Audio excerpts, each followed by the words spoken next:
Good morning, folks. Welcome to Let's Play Games West Virginia. I'm LPGWV Kevin, and there are no obvious exits to this room. So No Obvious Exits is our Sunday morning show where we play interactive fiction or text adventure games. If you were a child of the 70s or 80s, you may remember Zork and games like that, or Hitchhiker's Guide to the Galaxy, which we played on this channel a few weeks ago. Text adventures were sort of the forefront of narrative storytelling and computer-based RPGs.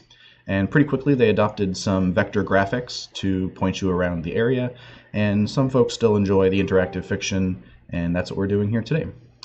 If you tuned in last week, you saw me die 5 times in my sleep, once by a hammer, and 4 or 5 times in an avalanche. So we're still playing Vespers. We're actually going to start that part of the game over again, and we're going to go through a little bit of a tutorial in the beginning. I didn't have all of the syntax that I needed to interact with the characters, and I was missing huge chunks of the plot. So we're going to go back, start over. Hopefully this time we'll actually be able to talk to the NPCs, and that should help play a little bit. So thanks for tuning in to Let's Play Games West Virginia. I'm Kevin, and this is Vespers. It is the 15th century. The plague has encroached on our monastery. We are the abbot of the monastery, and it's our job to ensure its safety and the safety of those who come there. But we're not doing too hot, so let's get to it.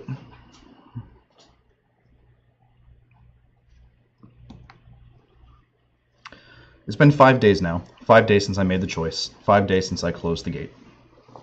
We're probably not going to go through and read the entirety of the story up until now, only sort of new stuff from last time, but I'll leave it up here on the screen.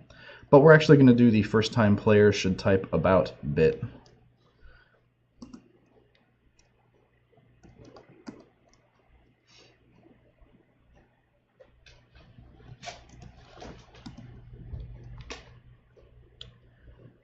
And we're going to go ahead and do the very simple introduction. Standard verbs. So the game is written in a language called Z code, which is based off of Zork. And what happens is you interact with a parser, which handles the text and information. And if you don't use pretty specific language, the parser doesn't know what you're intending. So if the parser is not smart enough to know that get, acquire, pick up, pick, etc. all describe the same action, you could end up stuck because the author may have only written one. From playing this game, it's great. They did a lot of work on those kind of synonyms, and you can talk to, talk about, reply, say, and all of those are understood as talking as, and the author has done a really good job with this game. So in 2015, this game was award-winning for its storytelling in the interactive fiction genre. And there are sort of standard verbs that go across most games depending on which code and parser they used, and some of them also have specific ones. So we're going to look at those lists and make sure that we don't miss important things. These are all pretty standard, and we didn't have any problems with these ones. Push and pull caused us a little bit of trouble last time. Consult.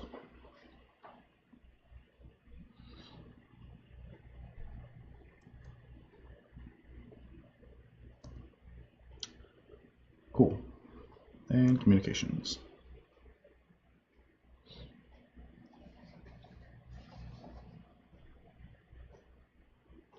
So if you remember, one of the things that I was complaining a little bit about was the 30th anniversary of Hitchhiker's Guide.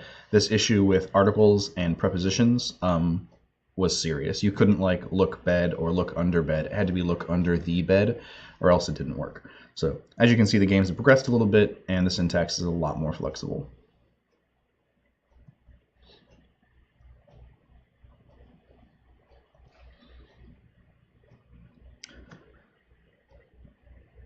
What's interesting, and I've learned this because I've started to see how these games are made, is this look or ask about something. So the NPCs have a large enough repertoire of things to talk about that they have indexed phrases.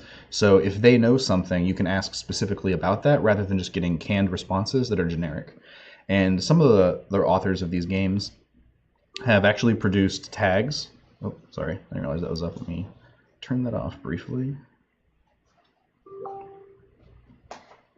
Where is that tab? It's like the story of my life, finding the tab that has the chime. So what's really interesting is that the things that players know about, or the NPCs know about, can change throughout the game. So if you have not spoken with NPC A and you get some information from there, NPC B may not know anything about it until that's happened, which is pretty interesting.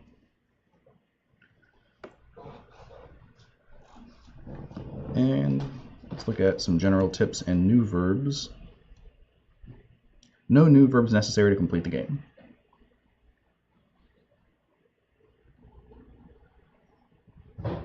A walkthrough command is included if the hints aren't to your liking. Oh man, wish we'd done that last week.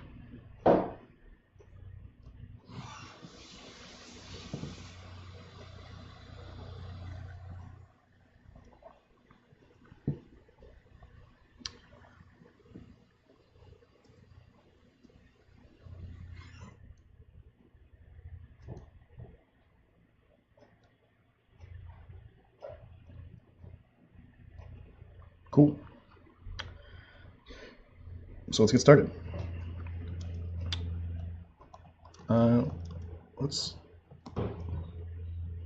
Alright, so we've done this last time. Looked around the room.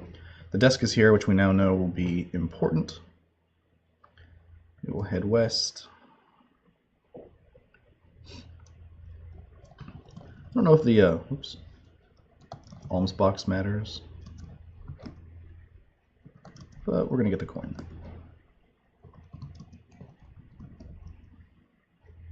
Spelling is hard. All right.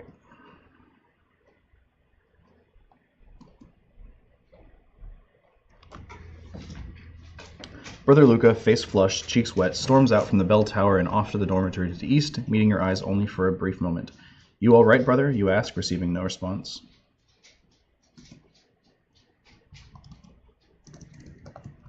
Is he still here? Right.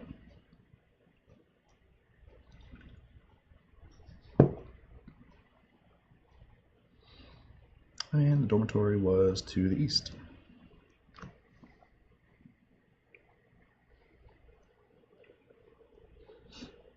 So the dormitories was a little bit difficult for me to kind of get a mental map of.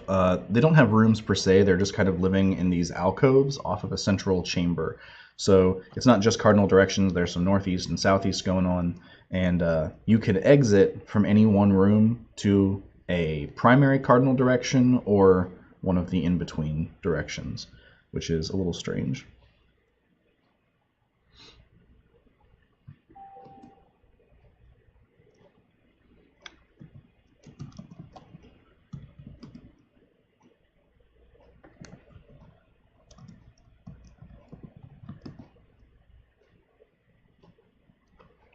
So why do you dig, Luca, you ask? Matteo is hiding something. I just know it's under here.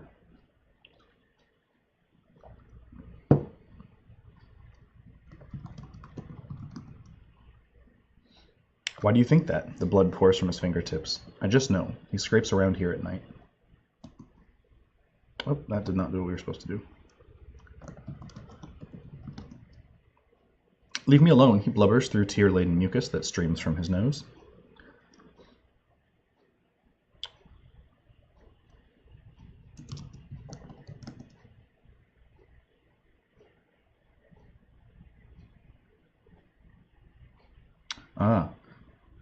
So this confused me last time. I wasn't sure what was happening, but I think this is when we get the arrival of Cecilia.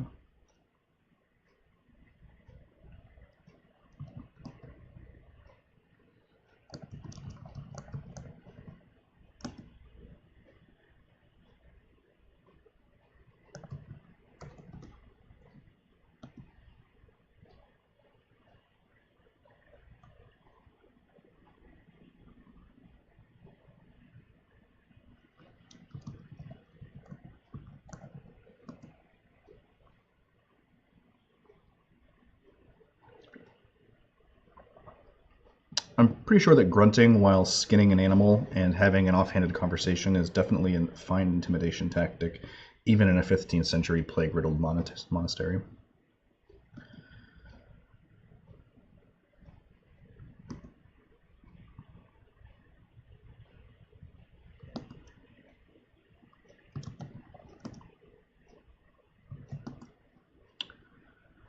So Drogo is the newest member of the monastery. I suspected him last time of some improprieties, but it seems like that's not correct. So we'll get to that shortly.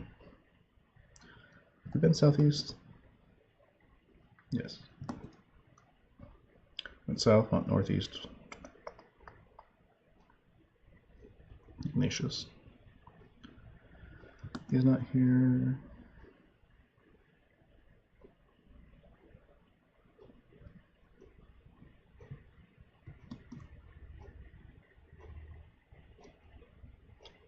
All right.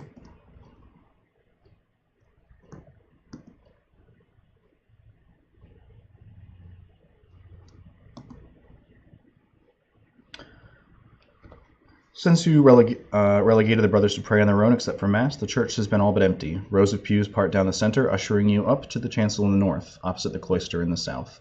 The ceiling towers above you, its frescoes dim in the candlelight. Towering above all else is a massive wooden cross. It is awesome. The font glows warmly in the candlelight, not a ripple on the water's surface. The saints smile cheerfully down upon you from their colorful windows. Brother Ignatius sits in one of the pews near the front, staring intently at the candles. Well, let's talk to Ignatius. How are you, Ignatius? You ask, laying your hand on his shoulder. He startles, totally reasonably, because tapping people is startling. Whirling around, his bad eye twitching and shuddering. Oh, Father, you spooked me. He shakes his head. I'm sorry, what did you say? How are you, Ignatius? Oh, I was just wondering how you were doing. Oh, fine, he relaxes, turning back to the candles. Just fine. Shh, Father, I'm trying to pray.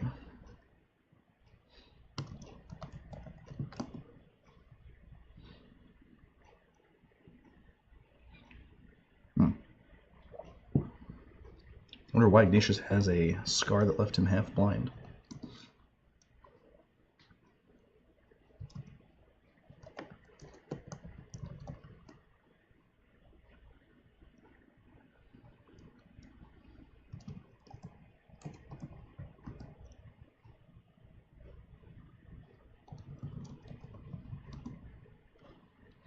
There is an evil among all things that are done under the sun, that there is one event unto all. Yea, all the hearts of the sons of men is full of evil, and madness is in their heart while they live, and after that they go to the dead. Cheerful stuff.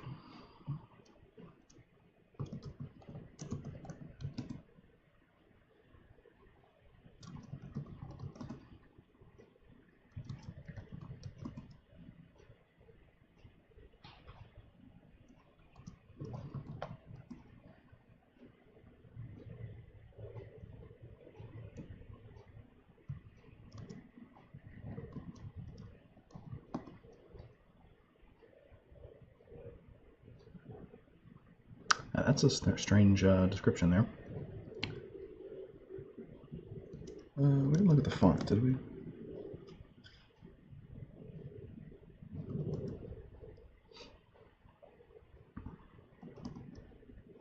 Base of the bell tower.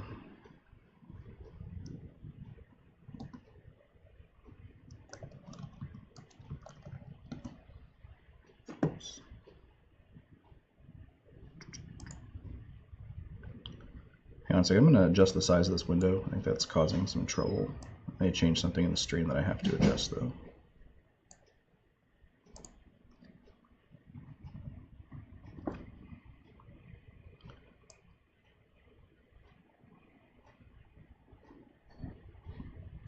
Alright, we'll see if that's a little better.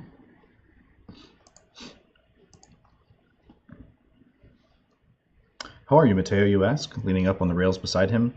He turns, a friendly smile on his face. I don't even know anymore. He gives an exaggerated shrug. That's a strange statement to be coupled with a friendly smile. What does that mean? You can't help but stifle a small laugh. I don't know, he laughs, throwing up his hands in the air. That doesn't sound good. I'll leave you to your ignorance then, you chuckle. That's probably best, he replies, strangely serene. Oh, us? That is not a helpful series of interactions.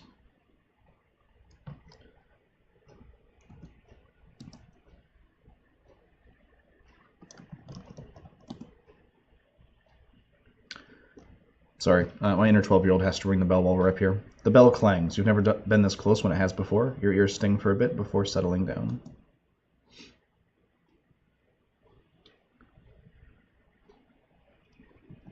I wonder what the hit command did. Oh, we can just Alright.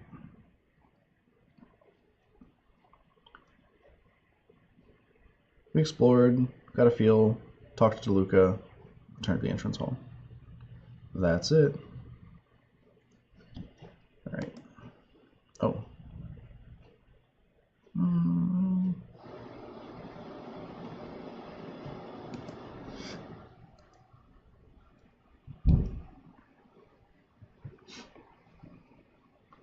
As you enter the hall, you hear a feeble rasping at the southern door. Please, help me. Is anyone in there? A faint voice calls over the wind.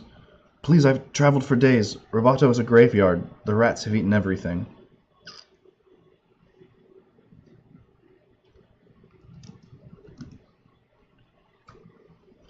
Pushing the bar out of the way, you open the door, allowing a frail figure and a drift of snow to spill into the hall.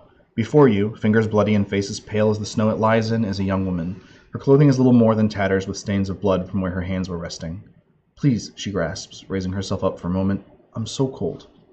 With that, she returns her face to the icy ground.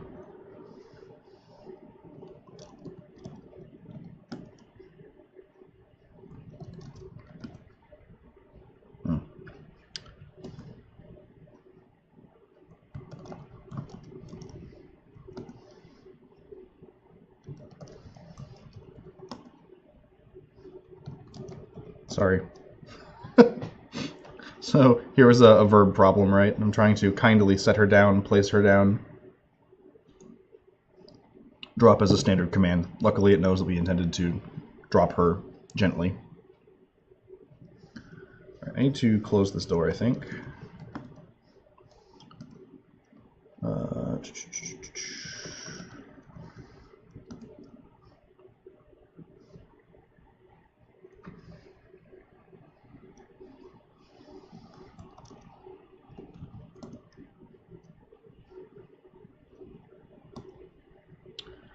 Alright, if I recall correctly, we need to get something from the refectory, which is west. Oh. Let's talk to Drogo. How are you feeling, brother? Oh, I'm feeling quite alright. In fact, I feel like a bird who crawls under the soil. That does not help. Why do you scratch at the table, Brother Drogo, you ask? To get to the middle, of course, he says, looking at you as though you were mad. That is a reasonable reason to do that. And why do you want to reach the middle? Because it is that much closer to the bottom. And the bottom? He pauses thoughtfully, stares at the deepening hall. That is a good question. The scratching resumes. Please, Father, this is very important. And it looks it.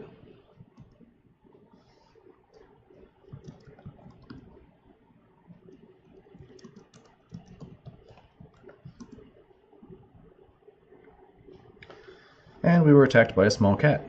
I had forgotten that was a thing.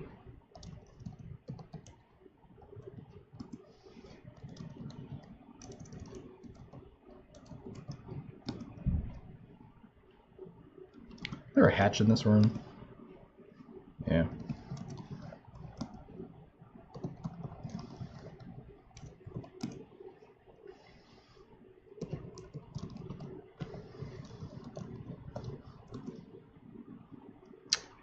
Well, it was worth a shot.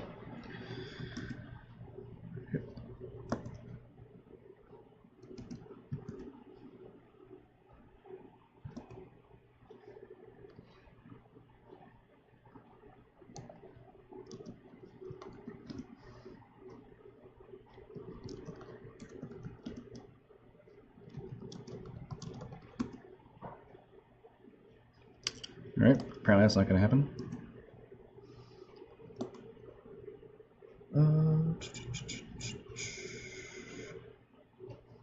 still did not learn how to pronounce the word calefactory, if that's correct or not.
So we visited the church, we visited the bell tower, we acquired Cecilia, we should have started the plot with Luca, and now I think we're just waiting for a tick.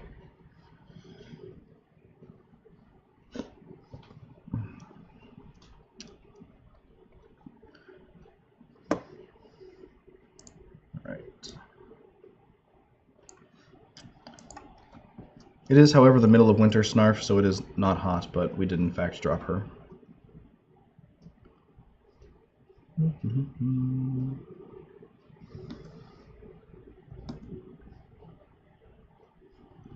Wake up!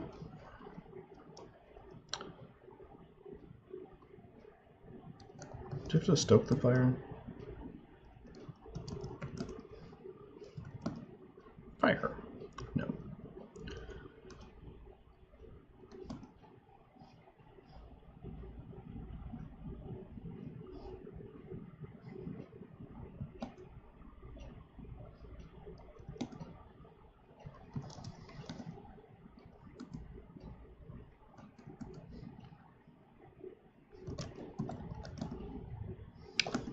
Right.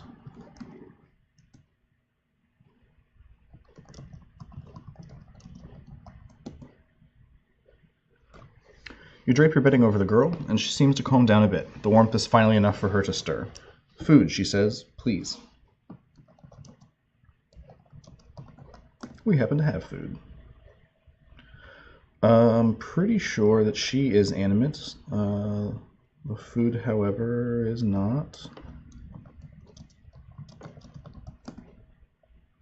Here, you say, holding out the food. I have brought you something to eat. Finally, the girl stirs awake and quickly grabs the food from your hands. Thank you, she says, as she shoves the food into her mouth. Within moments, the few crumbs you had given her are gone, and she finally seems content.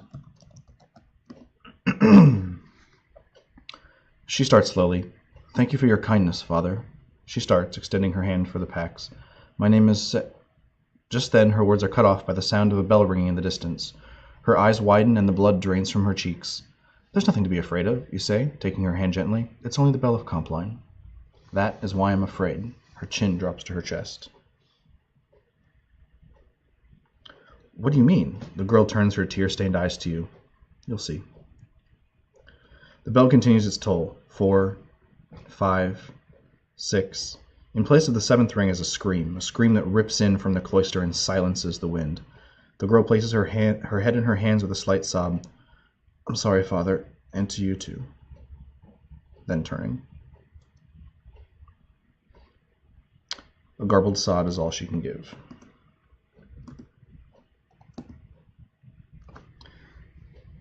The church watches the north. Oh my God, you hear someone cry from the northeast. Matteo. Brother Matteo lies upon the ground, blood trickling from the side of his head. Luca kneels by his side. The remaining brothers are gathered around the body, shouting. Drogo jumps up and down, rubbing his hands with glee. It begins, he squeals to you through a wide grin.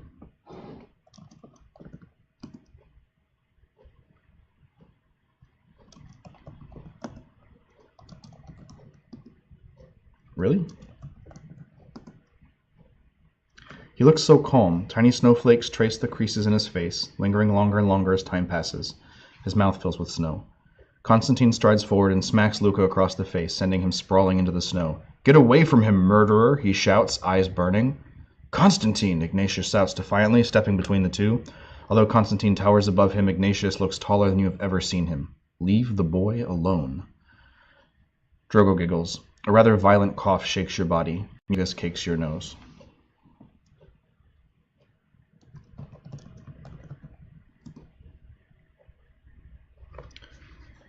"But he is a murderer," Constantine replies, stepping back, face flushed. "I know that as well as you, but that does not excuse you from God's wishes."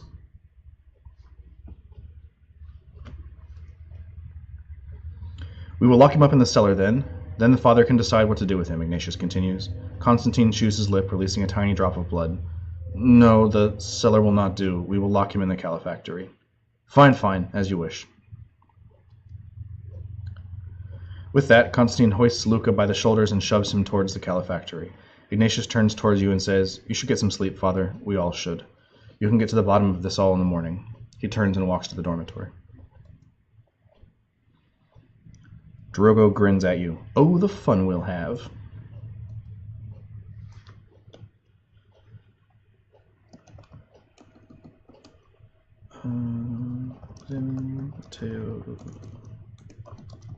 Clothes?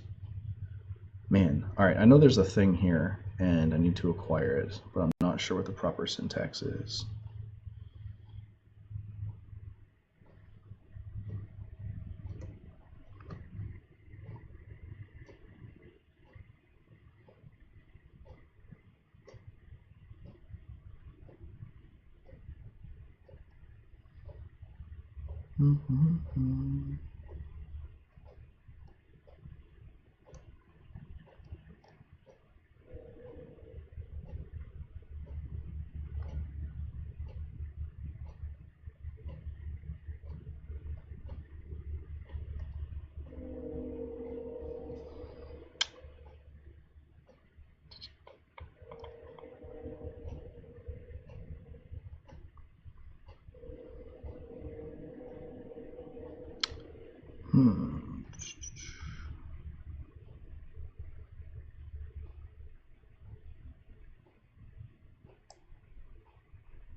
Alright.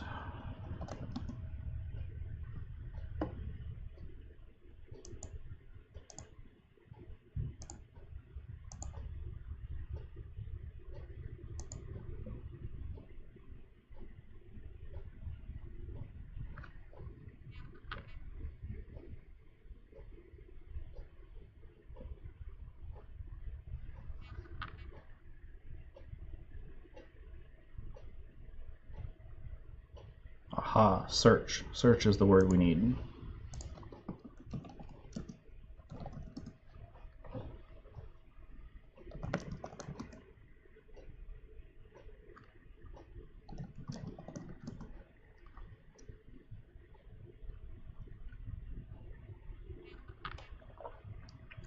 Written in a slothful scrawl.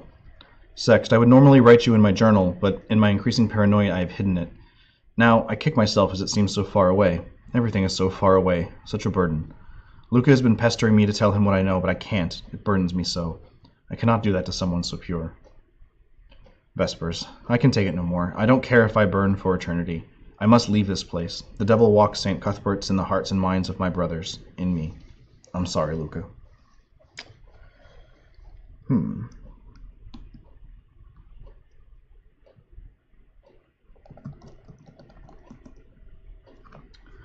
Why do you think Luca did it, you ask?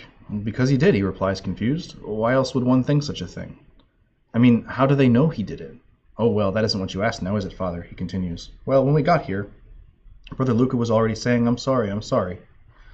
A wolf howls in the distance, a hungry, plaintive sound. Well, what happened, Drogo, you ask? Well, the way I see it is that Matteo wanted to fly, but God said, no, Matteo, flying is for birds. You are not a bird and shouldn't wish to be. Drogo starts. Matteo was not happy with that. You know how he can be sometimes. But he thought God would be mad if he tried to fly on his own. So Luca helped him.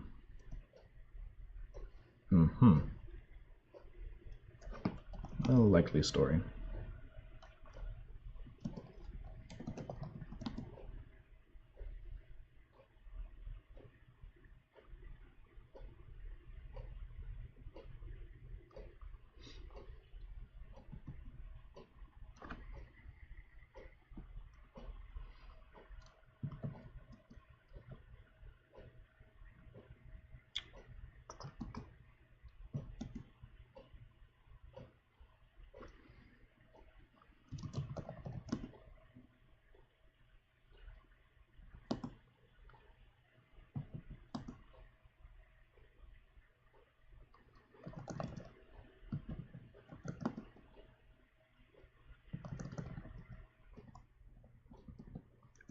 typing is hard.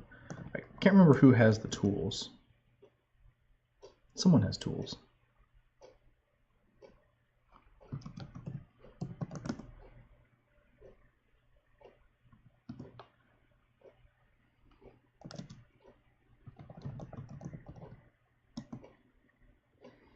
Do you really believe that Luca could have done it, you ask? Well, of course I do, he says angrily, the rage returning to his eyes. We found him next to the body, mumbling, I'm sorry, over and over again. But it's Luca, we retort. I know that, he snarls, but he's different now. He must have snapped under all of this. Get out, father, he growls. I want to sleep. Tim does have tools, Richard, but I am not the next-door neighbor behind a fence, so I don't know that I can borrow them.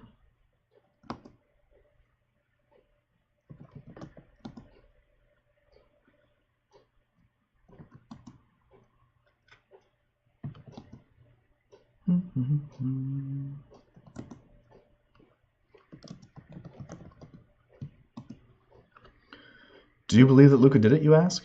I don't know, he replies calmly, but it's best to be safe.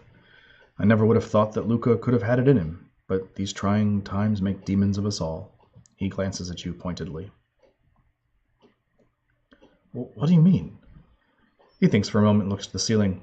It's just that in these times we can sometimes find ourselves doing things we never thought we had in us. Like what? His shoulders tighten. If it's all the same to you, Father, he says, straightening out his bed, I think I would like to get some sleep. Well, that looks like a negative.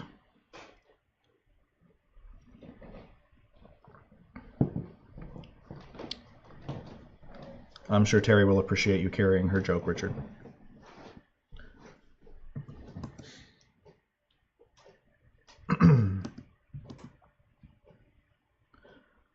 Oh, oops.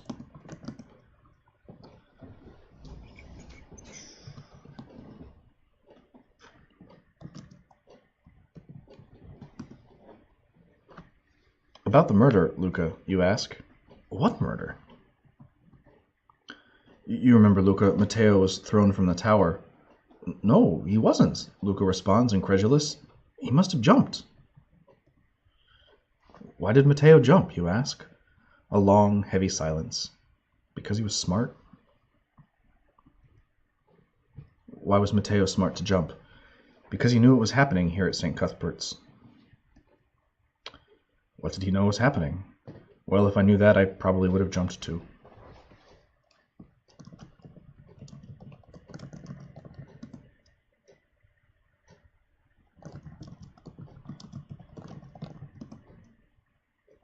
Nope.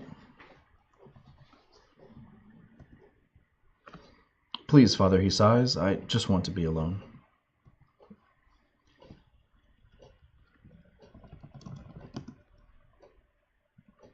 Constantine is locks, man. This cat's locking like everything in the abbot, or in the abbey. You'd think that he owns the place.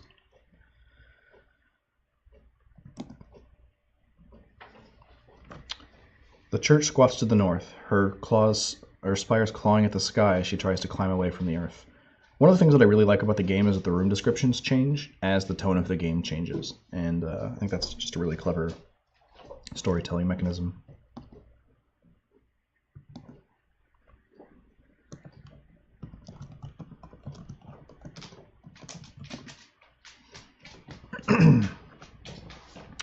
He has murder in his heart, if not on his hands. That's interesting.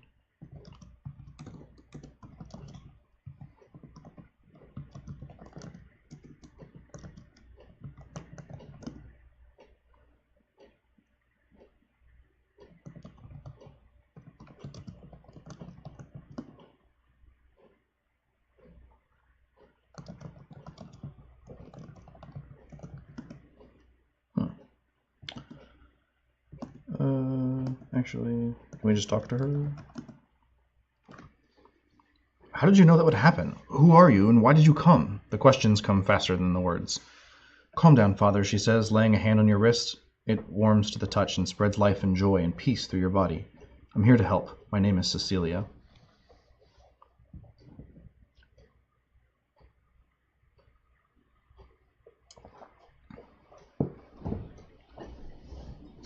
Which would be the song lyric, Richard?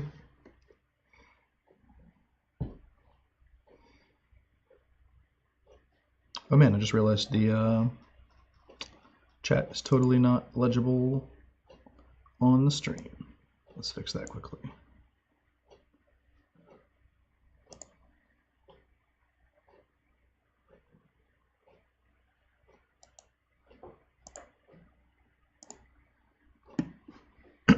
Excuse me.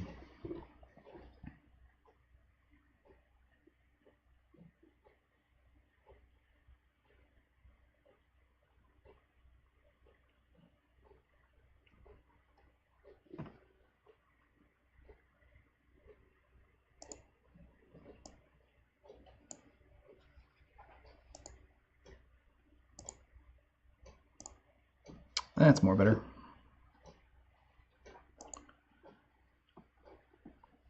Yeah, it definitely could be a song lyric there, or at least some form of poetry.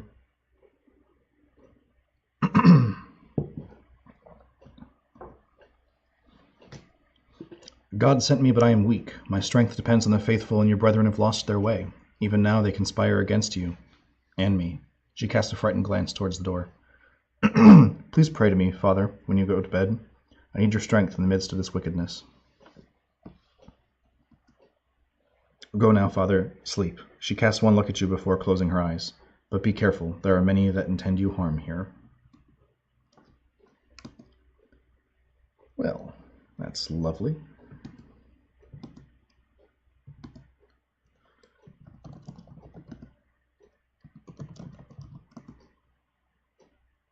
Don't I have a desk?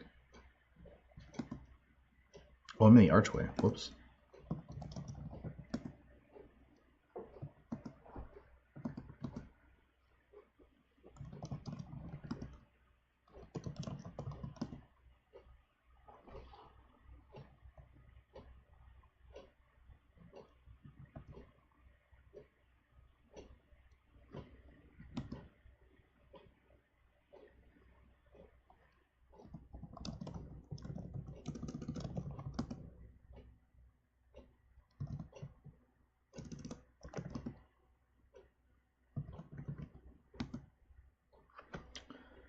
You lay your head down on the cold, hard bed and drift off to sleep faster than you expected. A few hours later, you are awoken by a strange scuffling sound outside.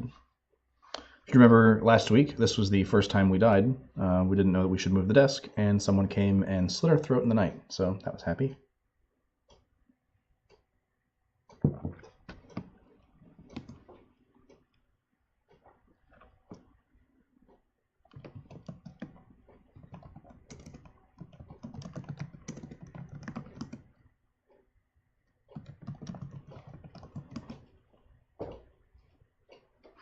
This is an interesting dynamic here, that this woman is asked to be prayed to, not for, and the game allows that, because that's definitely would not be an okay thing in a monastery. I'm in the midst of lions, I lie among ravenous beasts, men whose teeth are spears and arrows, whose tongues are sharp swords. Day 2.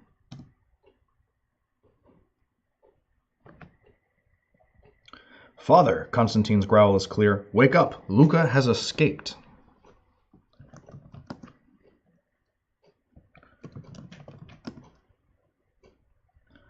Hurry up, Father, another knock. Am I wearing stuff? Hair, Mateo's note, coin, tinderbox, candle, frock. I still have that hair. That's weird. Okay.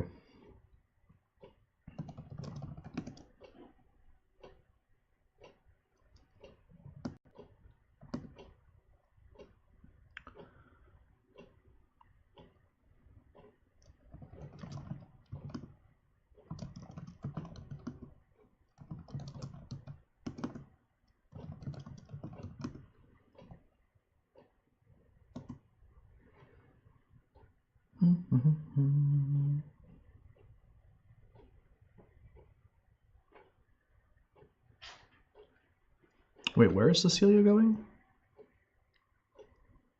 Where is that?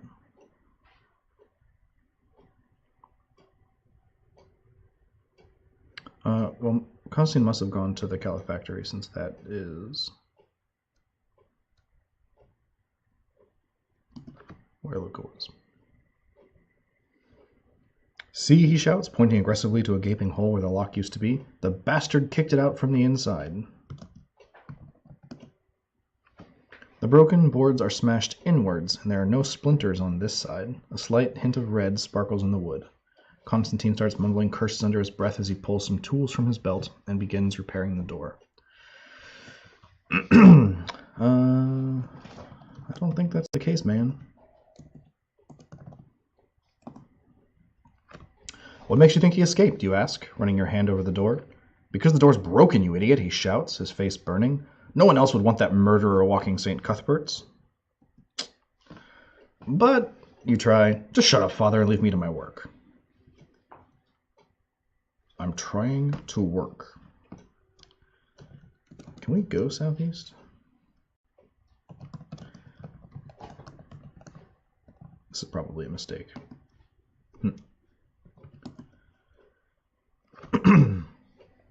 The church cowers away from the sun. Her sins, like all sins, are revealed by the light of day. You see Drogo strolling past to the south before he catches sight of you and waves.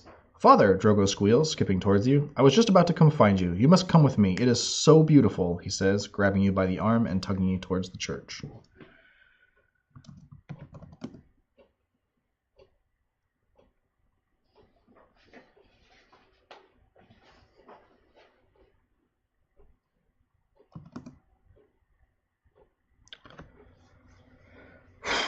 Was your time wasted here? Was it all for naught? As you look to the empty pews to the south, you wonder how it has helped anyone. Drogo stands proudly looking at you for approval, his grin tentative.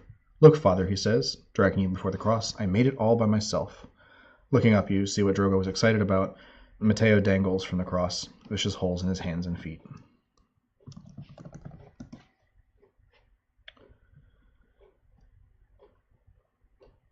Matteo just looks dead.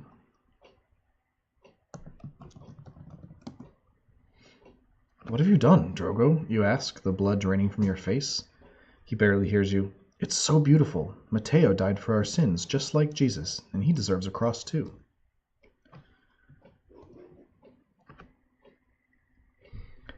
His eyes cloud over for a moment. I know that, father, he spits the word. Matteo is better. What is the consequence in dying if you come back 3 days later? Matteo is the true martyr. He goes to hell for our sins and won't be leaving.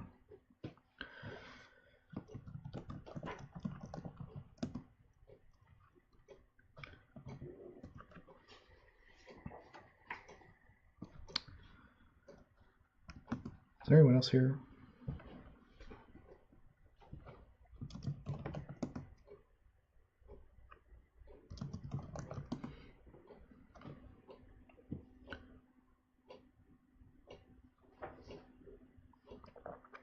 Drogo strokes his chin thoughtfully. But it needs something. He looks confused for a moment before flinging a hand in the air with a satisfied whistle. And I know exactly what. Before you can move, he sprints out of the church.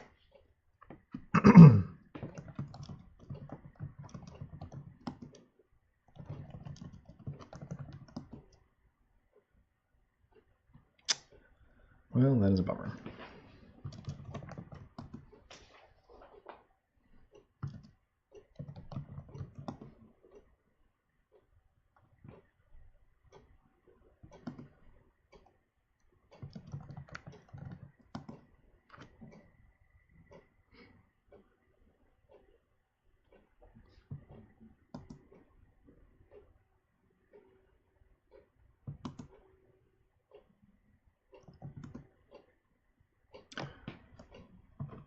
Where's the locutory?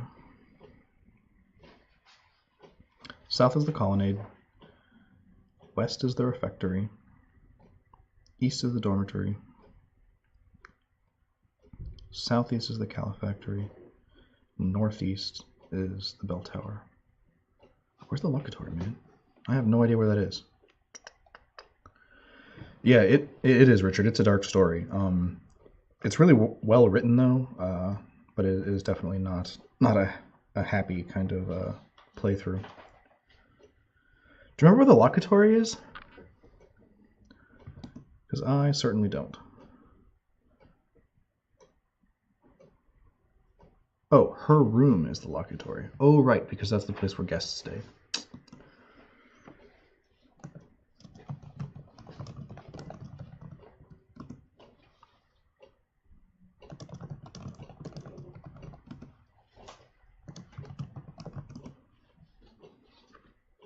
She closes her eyes. I cannot hear much. God's voice is weak in this place, but I know Luca did not escape, at least not on his own.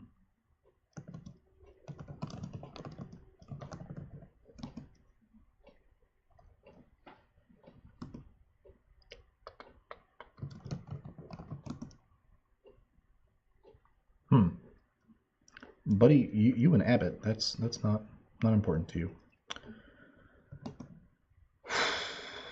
All right.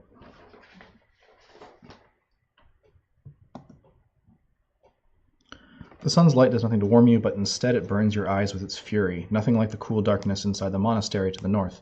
It is so bright that you can barely make out the stables to the east. They're just a darker square in a field of white. The infirmary is a little clearer to the west. A tangle of footsteps leads south to the gate. Let's check out the infirmary.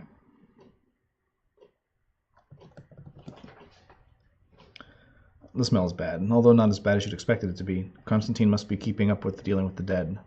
Empty, vomit-stained beds lie haphazardly about the room. Plague does plague things.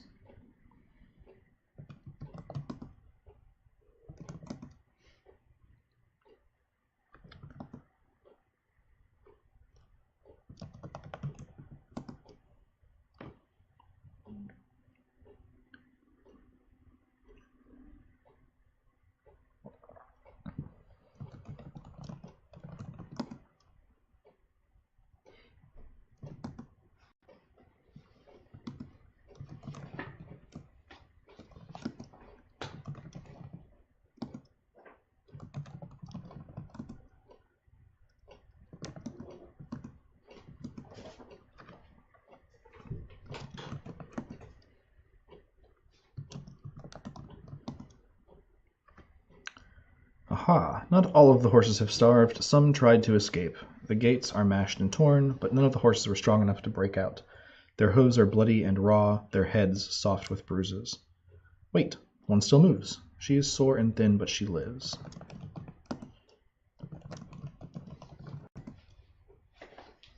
A horse is animate, man. That's why I'm trying to give it things. So apparently here's a case where a preposition really, really, really matters.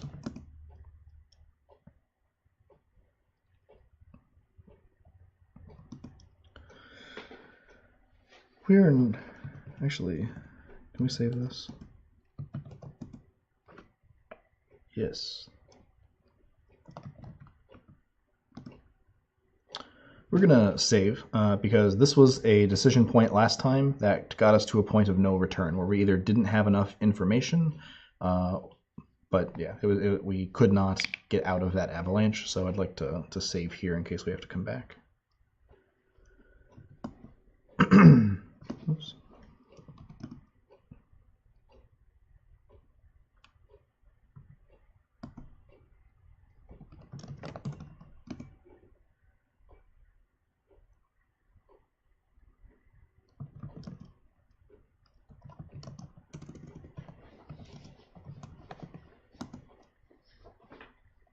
It was worth a shot.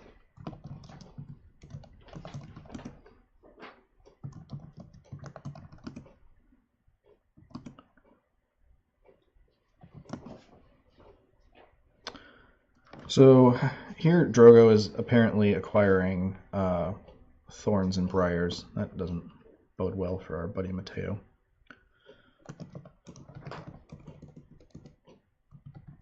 Froggo would have been a good name for that guy. What are you doing, Drogo? You ask, almost afraid of the answer. Matteo needs something else, something more, he says, going back to the briars. You'll see. It'll be perfect. Shh, Father, I need to find the perfect one. Yeah, that sounds reasonable.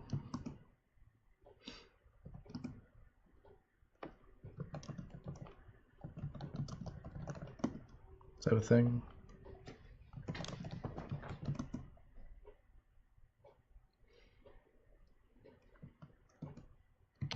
Apparently not.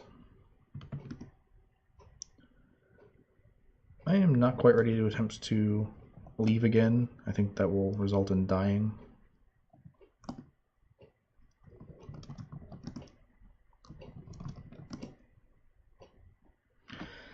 Yeah, Drogo definitely is a creeper. Although I think other than his arts and crafts proclivities, he actually seems mostly harmless compared to what else is going on. But that is entirely a relative term.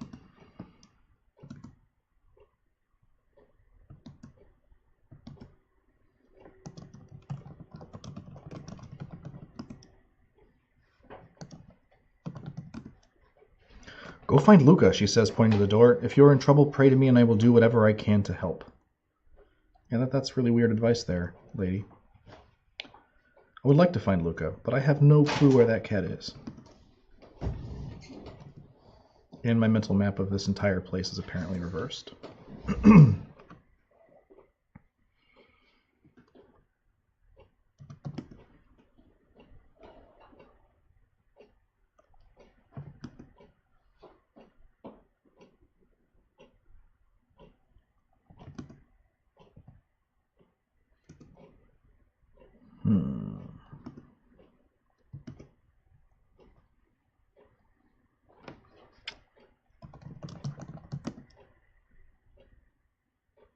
I definitely need a tool here to do this.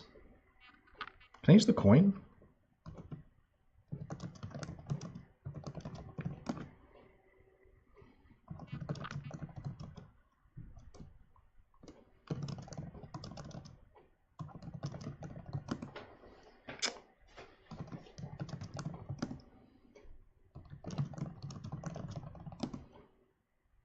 Not the right tool. All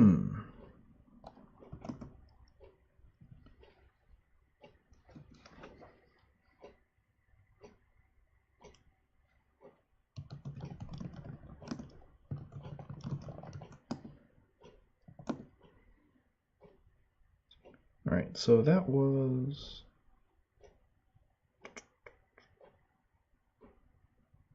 south, southeast. Tools are gone.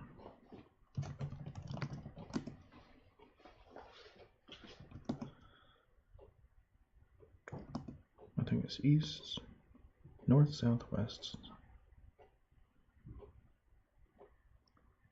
northeast. Yeah, I know that Constantine has the tools, but I tried to take them from him last week, and he murdered me with a hammer, so I'm not inclined to try that again.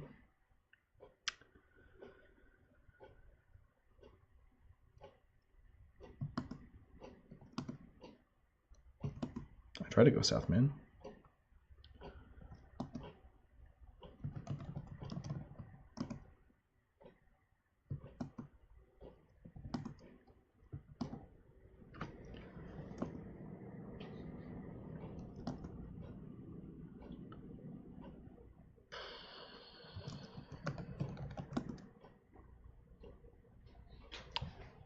I think it's interesting that the incorruptibility of Saint Cuthbert is changing with the main character's, narrator's perspective as well. That's interesting. Can we go up? It seems like there should be a way to get up. Oh.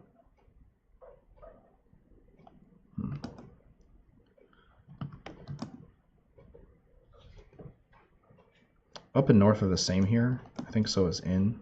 Yeah. See these, like the south, down, or out, those are all the same location, which is frustrating.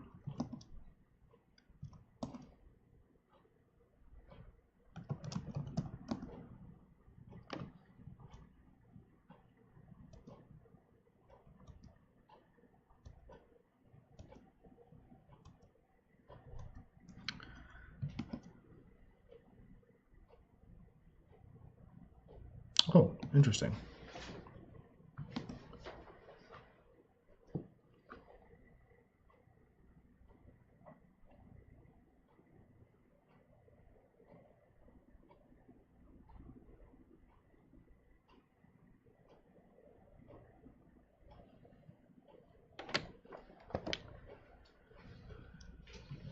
Base of the bell tower.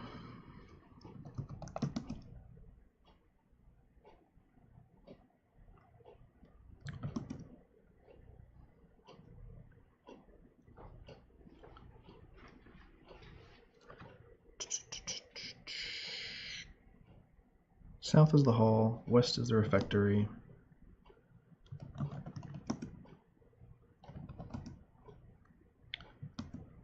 Kitchen.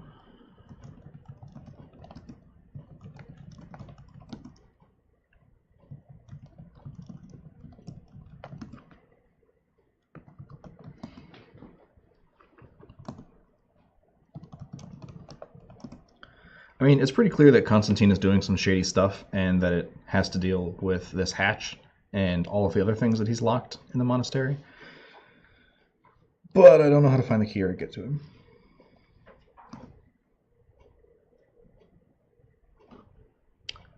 All right.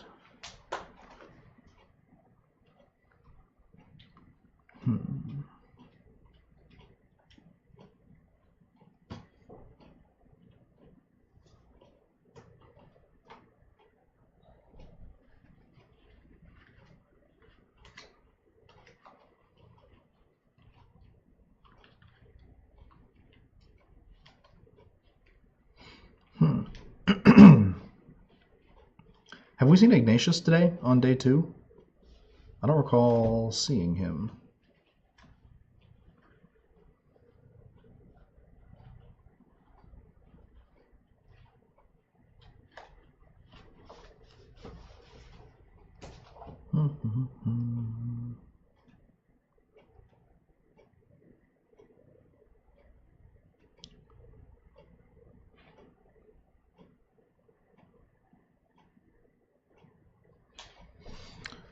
Yeah, I'm still carrying around the dead rabbit. I'm not sure what to do with that.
Sorry, guys, trying to figure out what the next spot is.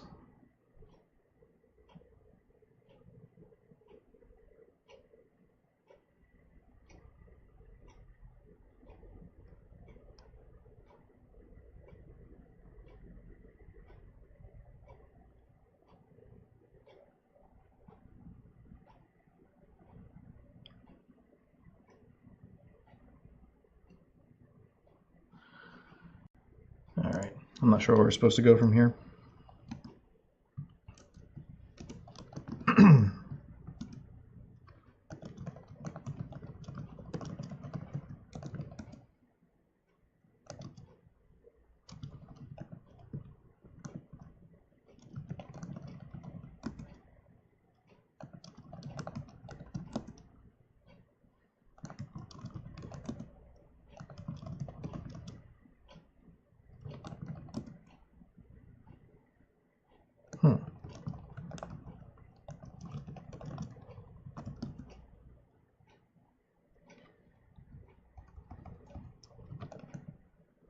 Am I spelling Mateo incorrectly? That time I did.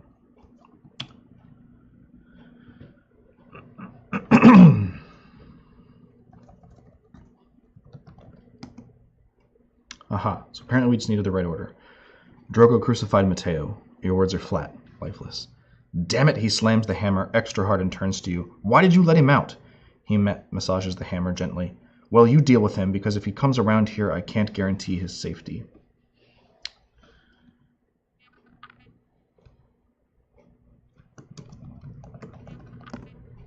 Trying to work.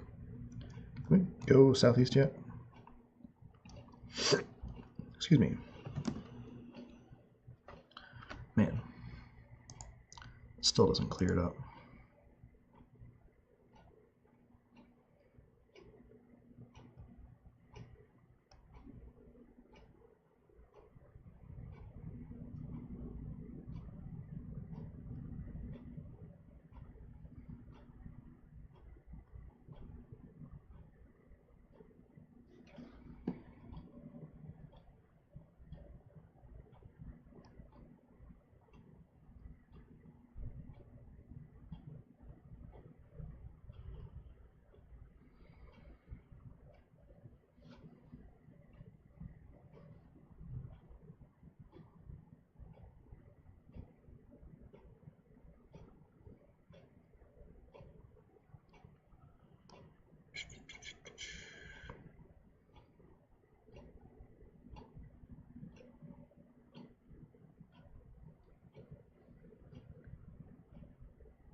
Alright, we're going to go poke around a little bit since it's not clear to me what we're supposed to be doing.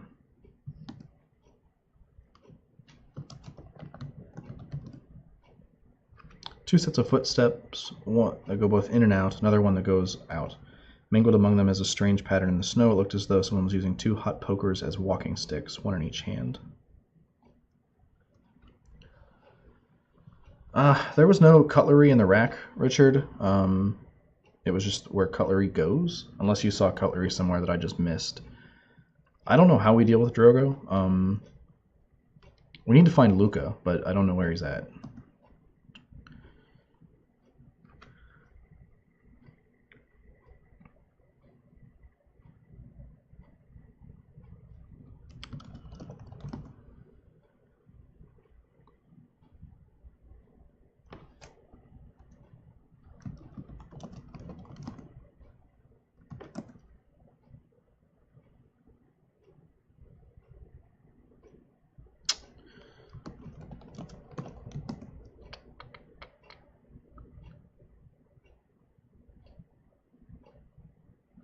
Yeah, it's just a rack. There's no cutlery there.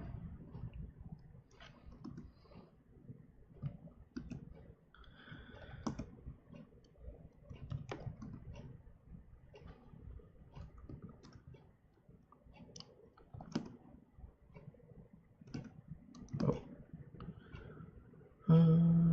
East.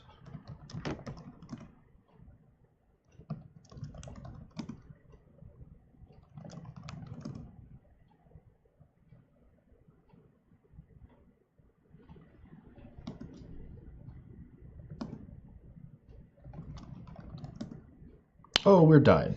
Alright, the moment you touch her, she goes wild. The last thing you see is a flurry of hooves before you are knocked to the ground and trampled. When they find you, you are little more than a bloody smear in the snow. Alright.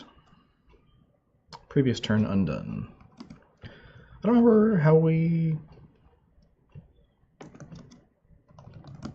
calm down the horse.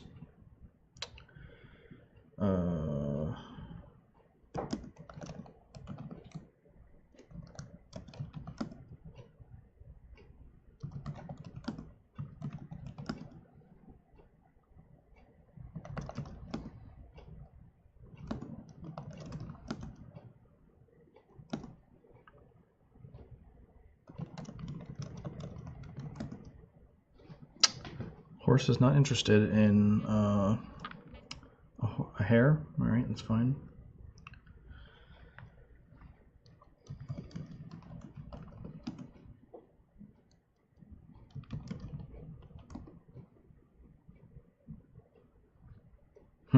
Yeah, I don't remember what we did to ride the horse last time.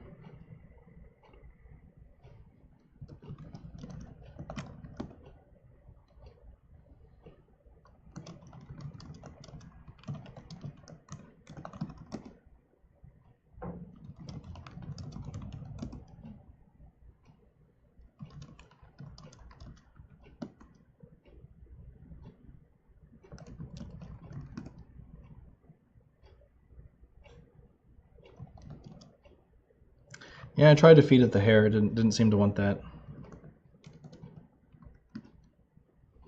All right, we're just gonna... Is there a saddle? We rode it last time, but I don't remember how.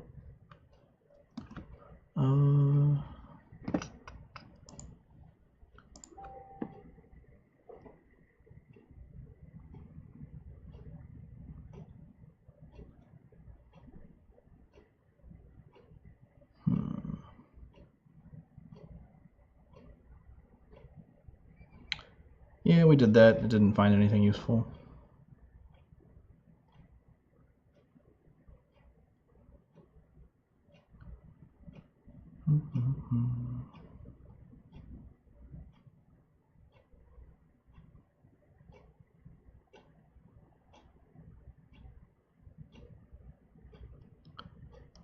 So for whatever reason, in one of the playthroughs, the main character is like taking the eyes of the NPCs and has like an eye collection, but we haven't been doing that.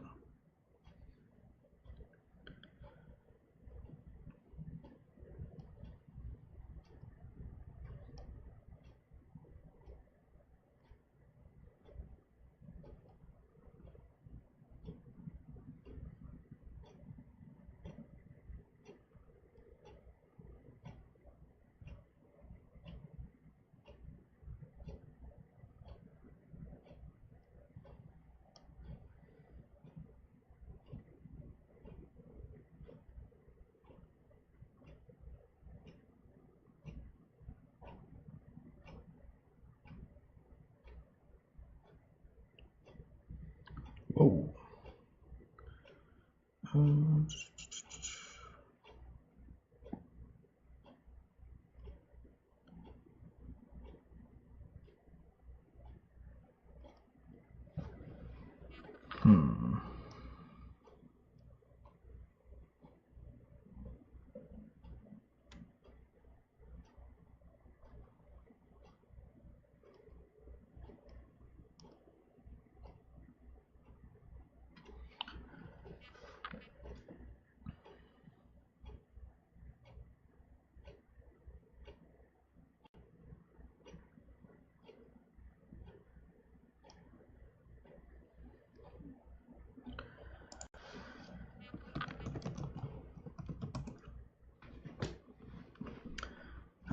That's what we did. All right. I don't know why Cecilia apparently has some telepathic horse wilding abilities, but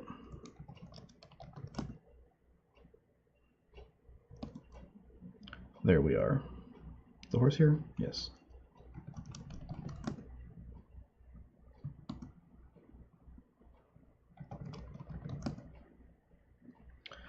The sound is deafening as the river to the south crashes its way through jagged stones. White plumes of water explode off the rocks, soaking through your already damp frock. The tracks end here in a bloody stain upon the snow.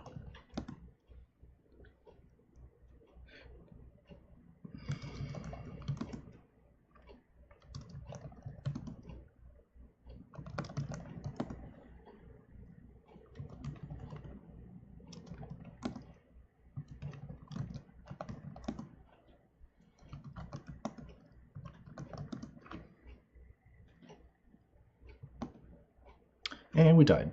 You attempt to pick your way across the rocks at first. All is going well until a large chunk of ice slams itself into your back. You flail, grabbing anything that will hold you, but nothing does. Yeah.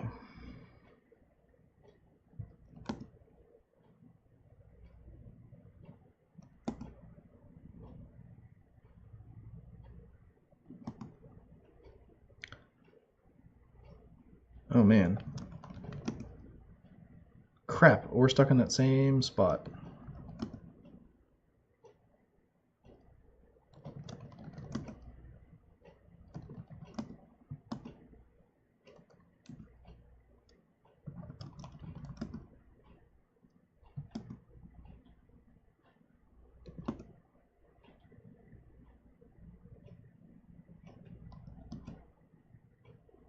Bummer.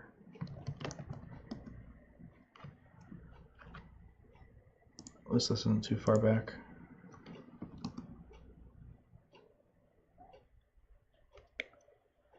Do we have the horse here?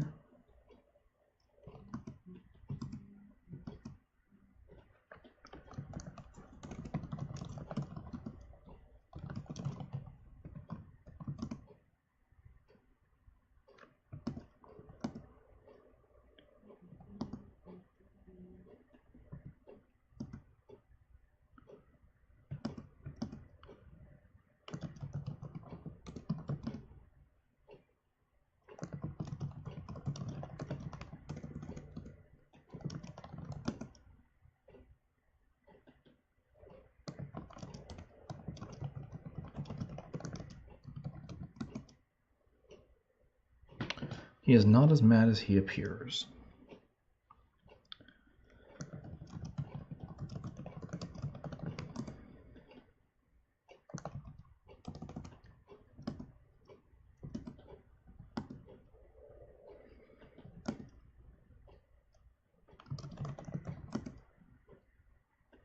There's something odd about the cross.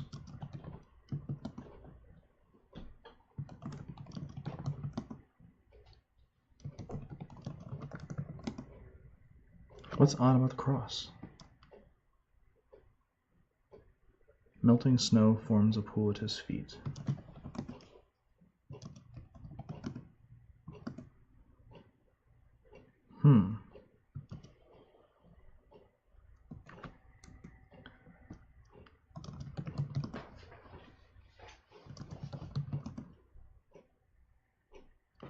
That's really strange.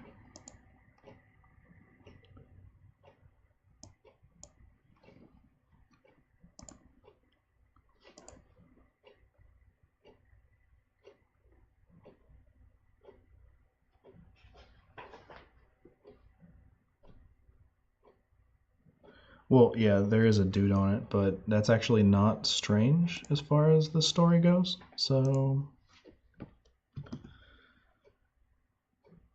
Can I ride the horse here? Yeah, didn't think so.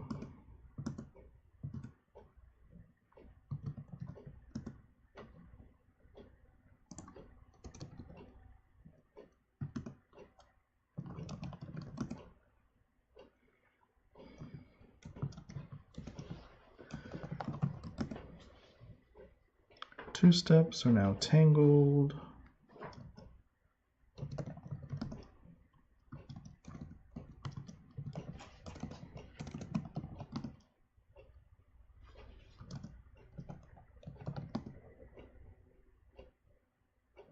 Oh. There's a thing. It's Luca. The thing flops in the water. It looks to be a burlap with a shock of straw. You see how wrong you are. Luca, his mouth is agape, frozen. Man, there was a good Greek pun there with agape, but they just glossed right over it. Blood wells up from the inside and mingles with the water as it flows by, adding a little color to the white and blue.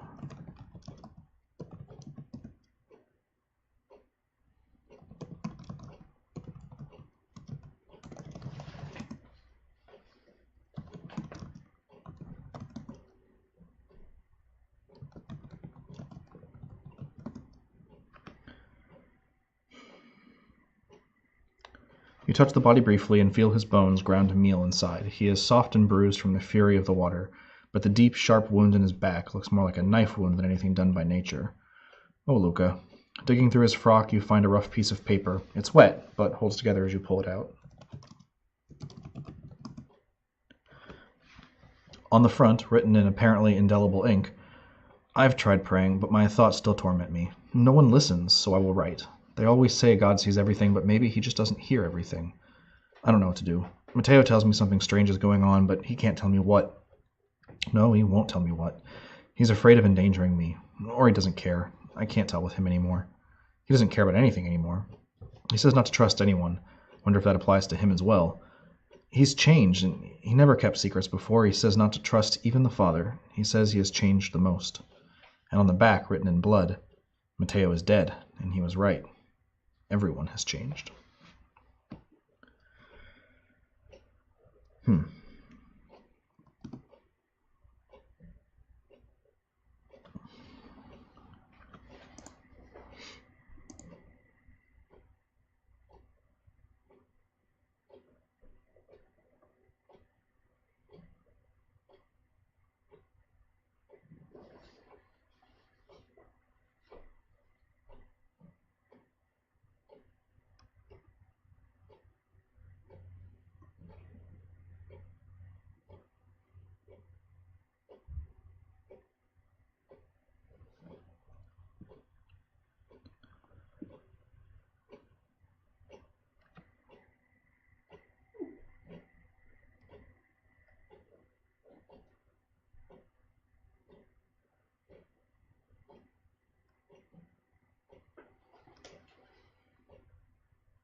Okay, hang on.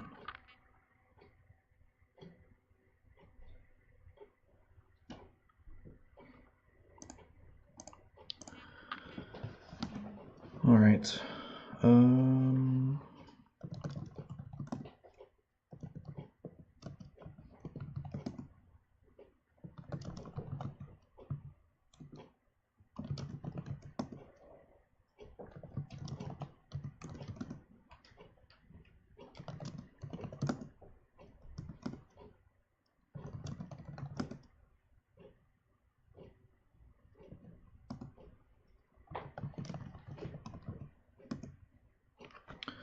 The words slip out of your mouth, and immediately a gentle glow flows from your forehead all around. It washes away the cold and the pain, leaving you bathed in warmth.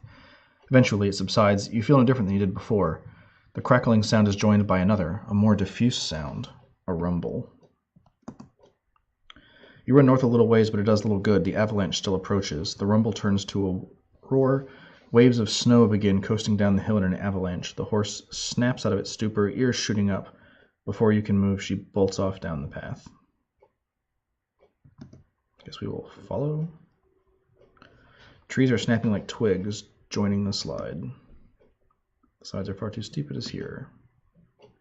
Just a few feet from your head, the wave of snow splits in two, passing to either side of you. The rush lasts only a few more seconds before dwindling, and when it stops, you are shaken but unharmed. So yeah, that was the deal. Apparently we had to pray to Cecilia to not die in the avalanche.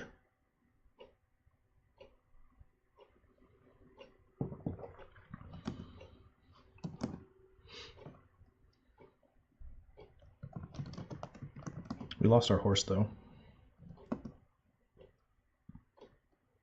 A faint garbled sound rises from the east. A shrill bleating noise comes from the northeast. That's where Drogo's hanging out. A hole has been cut through the briars to the north. A garbled bleat rises through the hole in the briars. That sounds like an excellent opportunity to save the game. So we'll go ahead and do that. A small patch of snow surrounded by briars. This used to be part of the gardens. Now nature has reclaimed it. The bell tower rises out of the briars, a small hint of civilization in the wild. The hole through the briars leads back south. As you enter the clearing, you see what the bleat was. A lamb, no more than a few weeks old, is tied to a branch, struggling frantically. He cries out in terror as a pack of wolves encroach from the briars. They are hungry and confused. Do they go for the small, easy meal, or the larger, more difficult meal? Just a shout from the bell tower draws your attention. Yoo-hoo! Father! You look up to see Drogo waving happily. You shouldn't have come. It's feeding time, he shrugs. Oh well, either way they'll be fed. With that, he disappears down the stairs. I think we saw this rabbit. You toss the hare to the wolves, hoping to divert their attention, but you don't. One immediately being gobbled up by the hare, the other sets his eyes and their teeth upon you. You have died.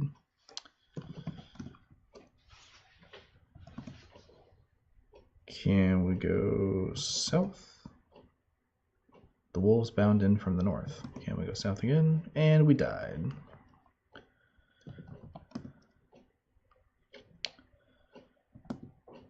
And we died.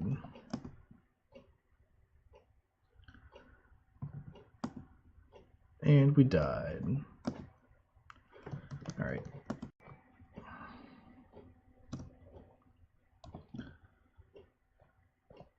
North.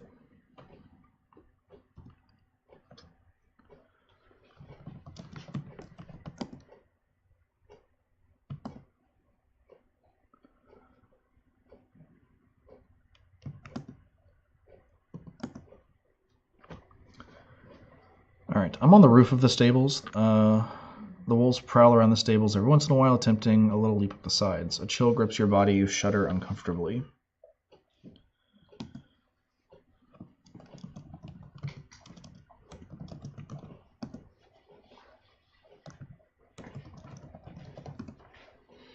No response. Tears in your eyes, you mumble desperately for Cecilia to hear you. The wolves circle ready to pounce. You speak faster, louder. Please! The wolves stop their growling and look quizzically up at you. You shoo them away off into the wilderness and all is calm. No wolves? No wolves.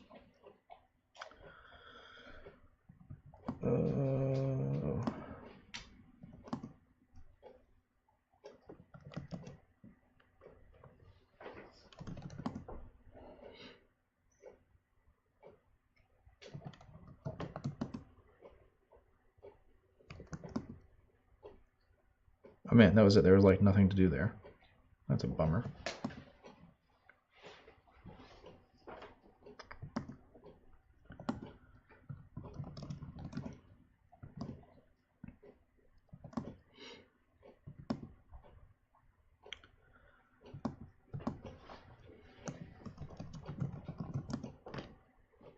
Thank heavens you're here, Cecilia says, embracing you. What is that on her back? You must hurry. God told me that Constantine has been locking the plague victims in the cellar until they die. That is why he put the lock there, not to protect the food, but to protect himself. He killed Luca to keep his secret. Go get the cellar's key from him. If you hurry, there may be some survivors.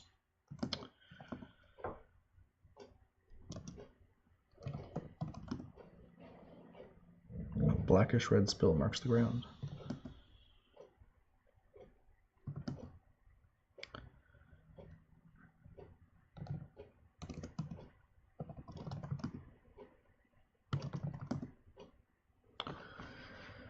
It says, I'm sorry. God, please forgive me the evil of my brothers, and the Father has been an affront to you. Forgive them, please. Someone's here. That is all. Wet footsteps sound from behind. Curious, isn't it? Oh, the quote now says, behind you, Father. It is Ignatius. He sidles up behind you and traces the blood with his hand. He must have been sicker than we thought. The plague makes monsters of us all.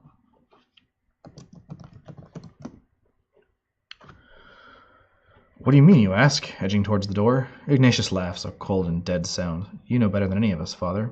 He smiles at you. Ignatius circles the room, but he never strays far from the door. I don't know what you're talking about, you reply. He's close. Too close. Ha! Ignatius winks. Funny. It blinds him for a moment. Of course you don't, Father. I'm just teasing. Ignatius looks you up and down, unblinking. You muster a weak, sickly laugh. Ha! Right. Okay. All he does is stare.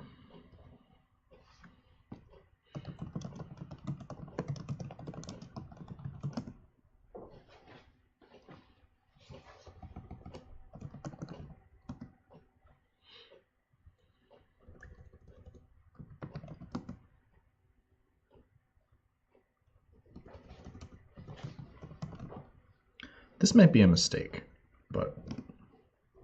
Oh,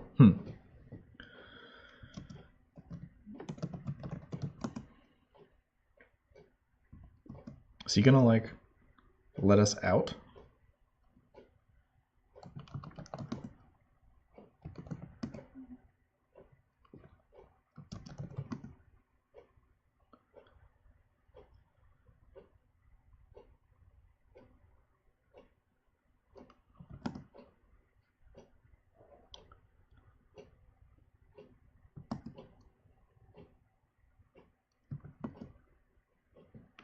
The floor is soaked with vomit, making it almost slippery to walk on. Constantine lies on his side, vomit oozing from the side of his mouth. A set of keys dangles from the belt of his frock, jingling ever so slightly. And we died. Alright. Thief, he cries, bolting up. Despite his illness, he is still a strong man. He flings you against the wall, knocking you unconscious. Despite your illness, you are still a weak man. You don't wake up.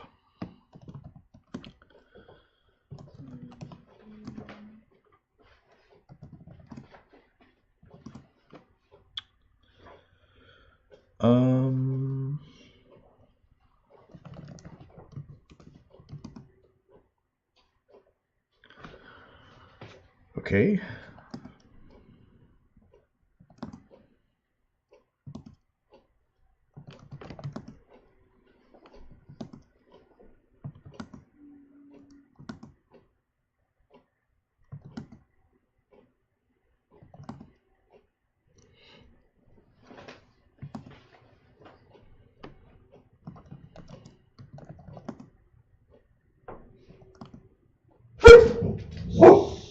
Doggos. I'm not sure how we're supposed to get the keys from Constantine.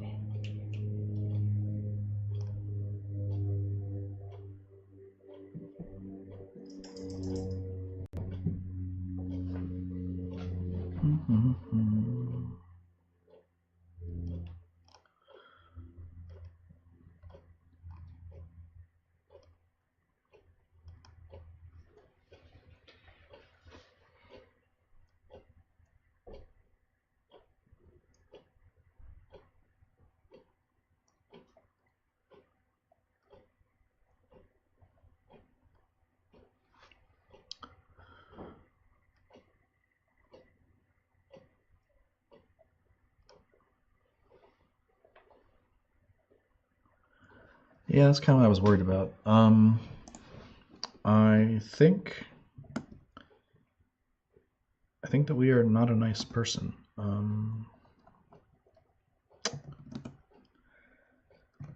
Yeah, Richard, I think you're right.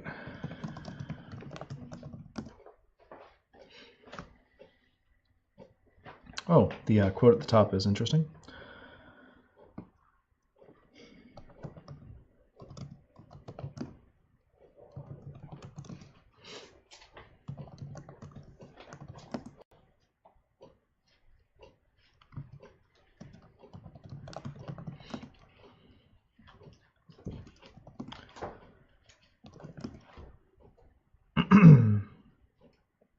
The church rolls and laughs to the north, her sharp pointing fingers a perpetual mock of God.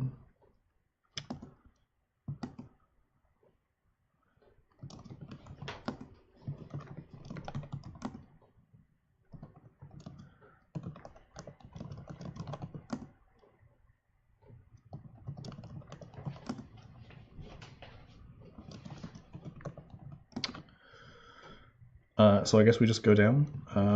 We'll save here as well, because turns out that matters. Yeah, that's a dangerous line of thinking there, Richard. We might have done him a service, but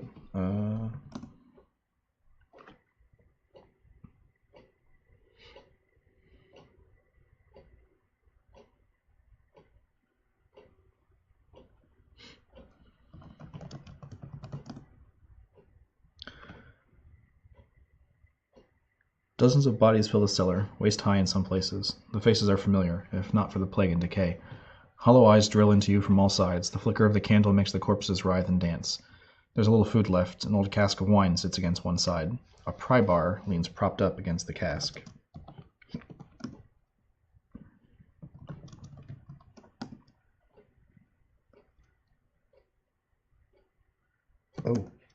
Oh, we're dead. As you reach upstairs, Kyle figure comes into view. Before you can react, it knocks you down the stairs. Pain is unbearable. Knife to your throat ends it. Sooner or later, you have died.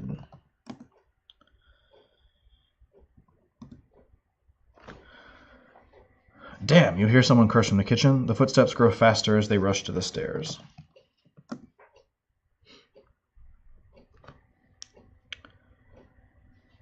Come out, father. The voice is hoarse and broken. A candle bobs down the stairwell.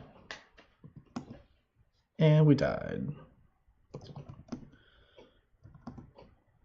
And we died. All right.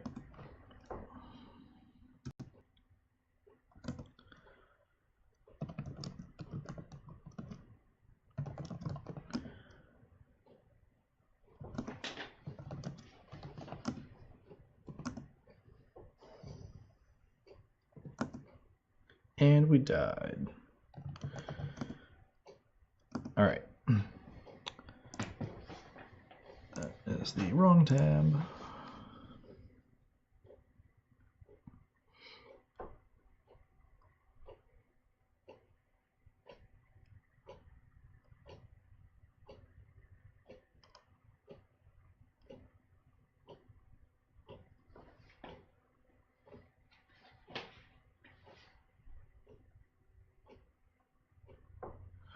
Oh man, we actually didn't have to kill Constantine.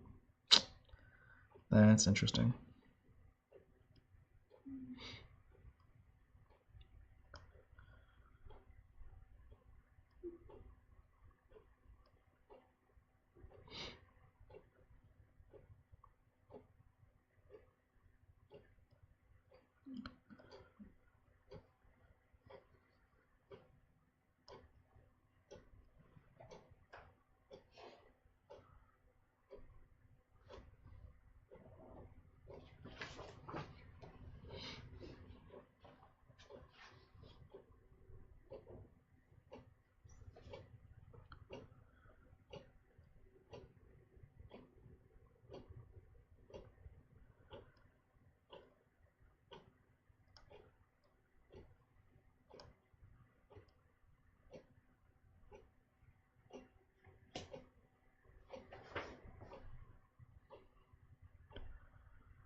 Okay. All right. Down. Get pry bar.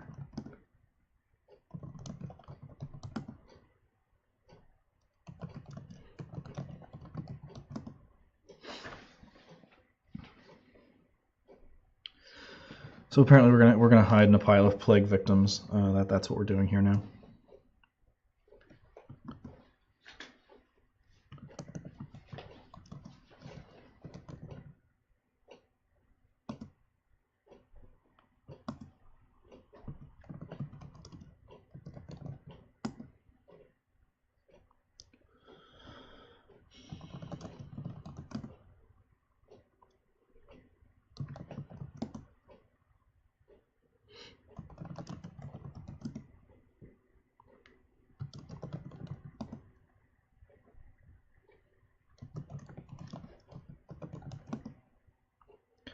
Ignatius. Oh man. Warily you lift the cowl from the man's face. Ignatius. A chorus of rings sounds from the tower echoing through the land. 5 rings. None.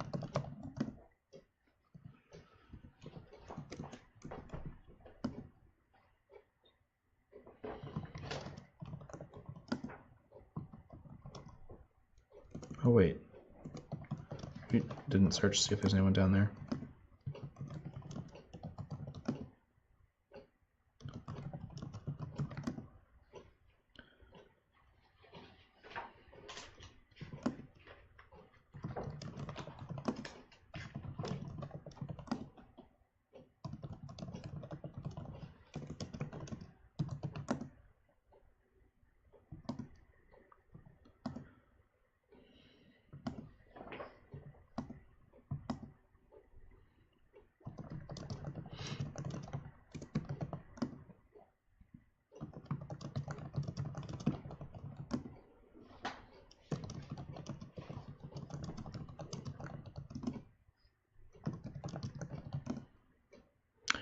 Fitting the bar between the cracks in the flooring, you pry the flagstone up. It comes out easily. Where it lay, in a slight hollow of the soil, are a few wrinkled sheets of paper.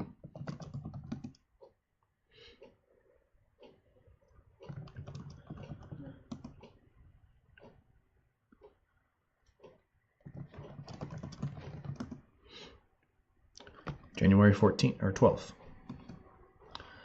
The father closed the gate this morning, as soon as news of Bravado arrived. I don't know what I would have done in his place, but it wouldn't have been that. Since it happened, I felt strange, listless, despondent. I never felt trapped at St. Cuthbert's before, but I guess knowing that now I can't leave makes all the difference.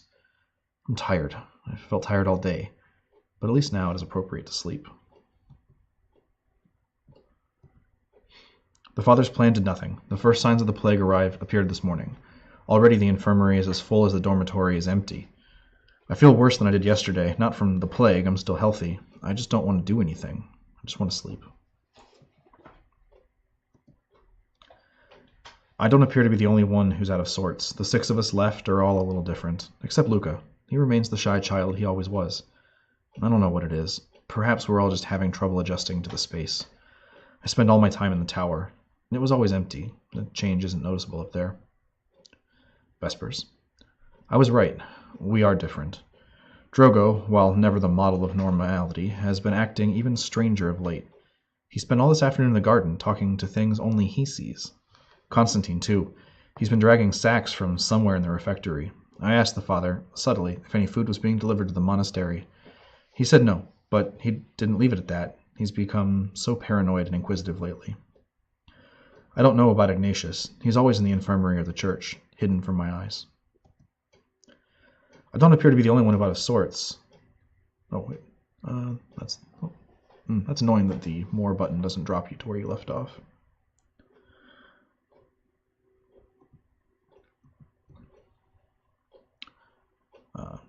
Tursa or Turcha? Constantine is smuggling bodies into the cellar. His sack snagged on a branch as he dragged it through the cloister, and blood began soaking the snow.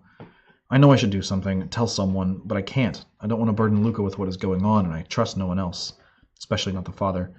He's become a raving lunatic. He shrieks, quotes from the Bible at the most inopportune times, while doing the most mundane things. Sometimes they aren't even from the Bible. He's become extremely paranoid and suspicious. He's even stopped praying, unless he wants something. Compline. It turns out Drogo isn't as insane as I thought, or perhaps it's just a different kind of insane. He's not been talking to nothing out in the garden. He appears to have made friends with the wolves, and he talks to them. For some reason, they do not attack, even though they're even hungrier than we are. I give up. I'm so tired. I just wish I hadn't burned Luca with my knowledge. The snow beneath the tower looks like a bed to me, and I just want to sleep. As you look away from the papers, a faint smell reaches your nose. Smoke. Well, that bodes ill.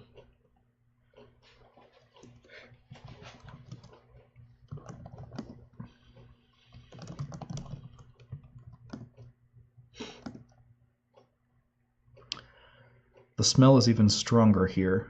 A faint crackling can be heard to the west. The church is shrouded in a halo of fire. She's a whore in a red dress. Smoke spills from the door and eaves. The fire dances. She directs it in a ring around the cloister. Only the stone tower in the northeast is unharmed. A scream sounds from the tower, ripping through the crackle of fire and wind. Nestled in the northeast corner of the cloister, the bell tower rises high, higher than the steeples of the church. Footsteps cut a line in the snow from the cloister to the southwest to the tower itself in the northeast. Someone jars into the bell, and a slothful ring begins as the bell sways back and forth.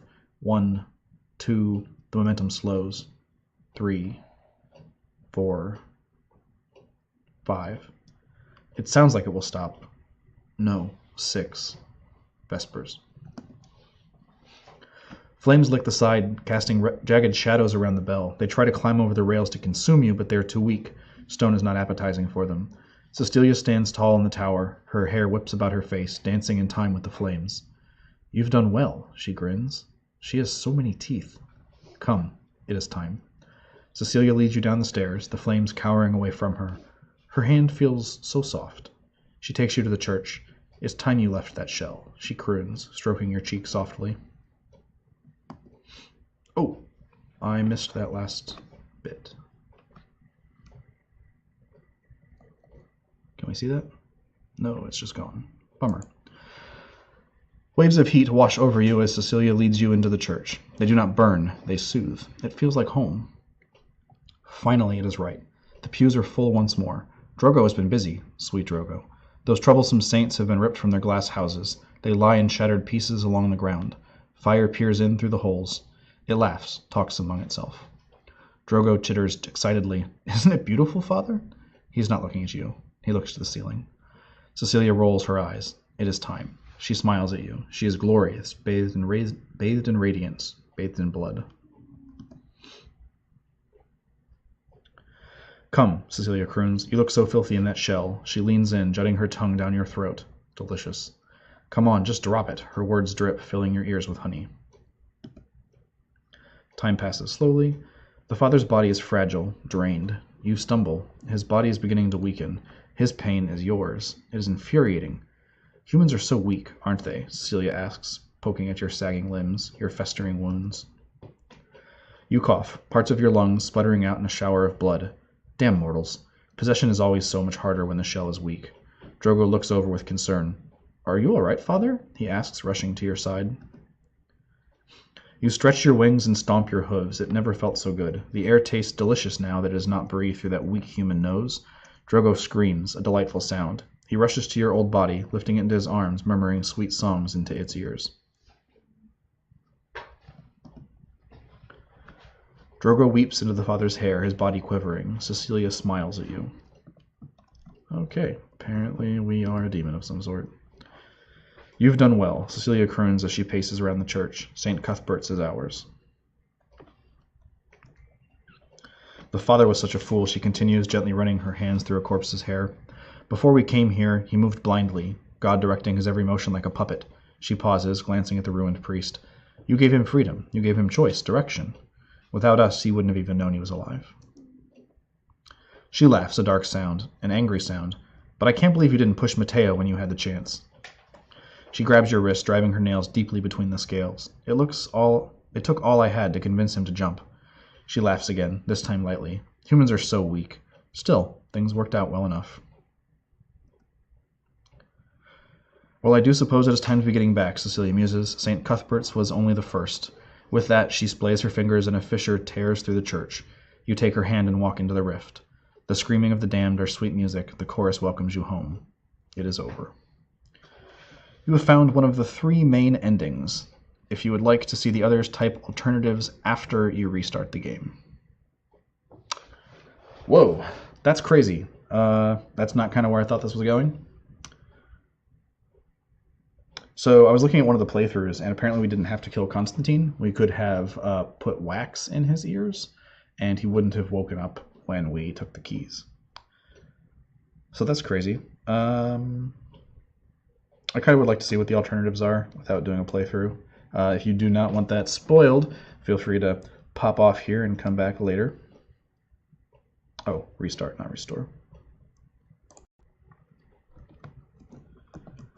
Restart.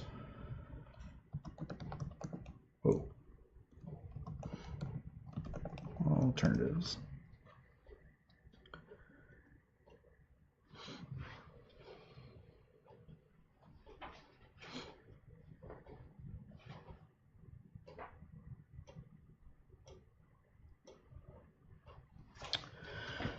This one might be the most tricky to obtain, as any slip-ups will put you on one of the other paths. However, it shouldn't be that hard. Don't kill or have sex with anyone, including yourself, and you should be fine. Also, don't pray to Cecilia, worshipping false idols and all that.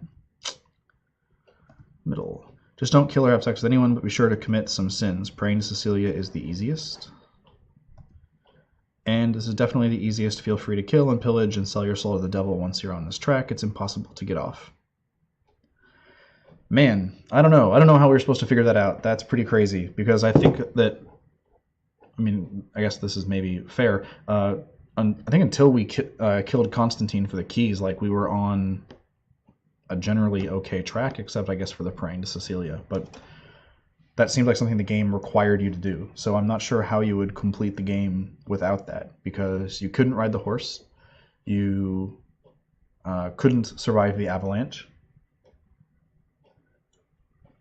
That's crazy. Definitely, I guess there's probably some replay value here. It would be interesting to try to figure out how to get those. But yeah, man, that was crazy. That was a really interesting game. And so this was an award-winning interactive fiction game in 2015. I'm not sure if I remember the year correctly. But yeah, So definitely, I think this is an excellent, definitely like an excellent thing to show like what this format can do.